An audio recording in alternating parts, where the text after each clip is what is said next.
up, fam? Daniel here, and welcome back to Whole True Apologetics, where we seek answers to tough questions. Well, today I want to deal with a major topic, and this is a topic that I believe many people are dealing with today. It's anxiety.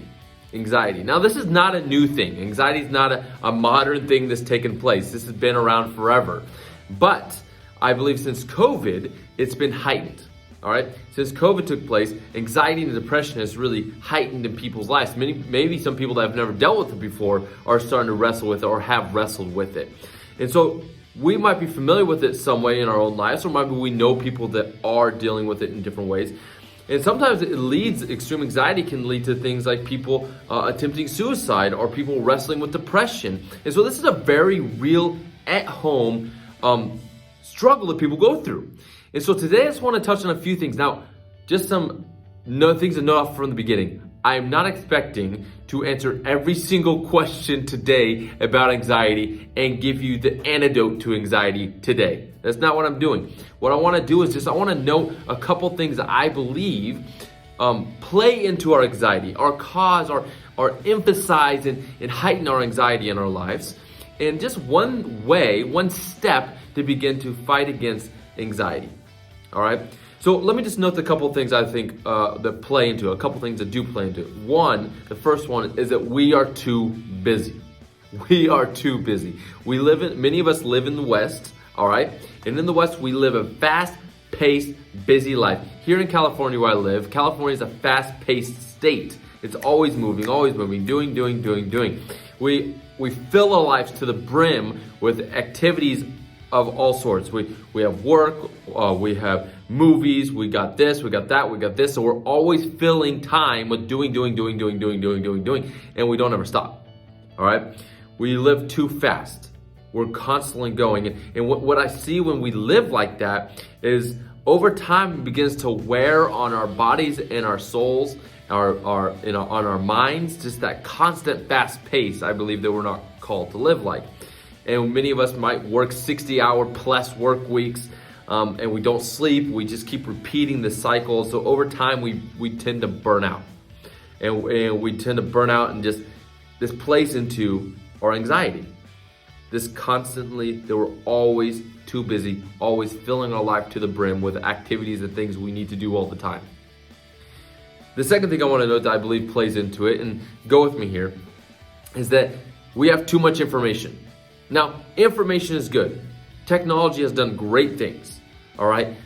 You have new iPhone or whatever, and then you're able to always access things. You're able to contact people from all over the world. You have friends in different parts of the country, wherever. So this has done great things, but also it's a double-edged sword, all right? We got to be aware of this as a double-edged sword, as in it does great things, but also when we're constantly filled with information all the time, 24/7, I believe that we weren't made to really hold that much information in us.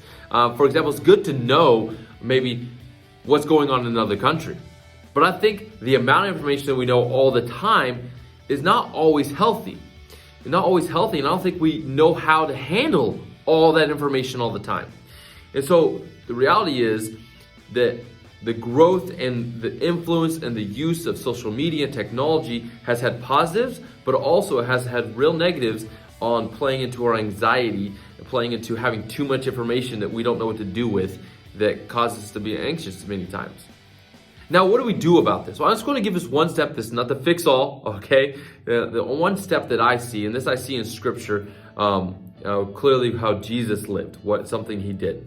And in Mark chapter 1, let me point this out. Mark chapter 1, the Gospel of Mark chapter 1, verse 35 through 37. Let me just read you these few verses. It says this. It's talking about Jesus. This is very early in the morning. While it was still dark, Jesus got up, left the house, and went off to a solitary place where he prayed. Simon and his companions went to look for him, and when they found him, they exclaimed, "Everyone's looking for you."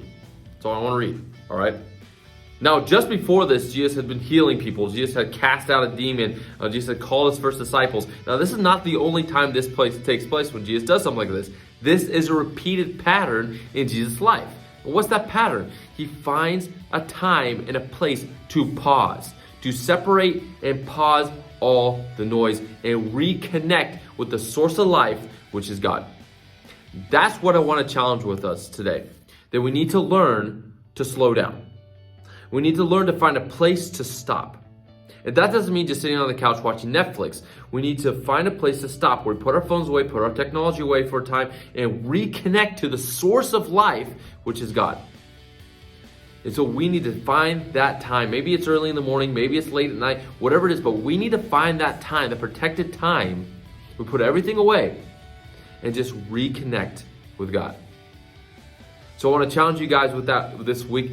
Find that time, specific time set aside to really go into a solitary place in a way, like Jesus did, and reconnect with God.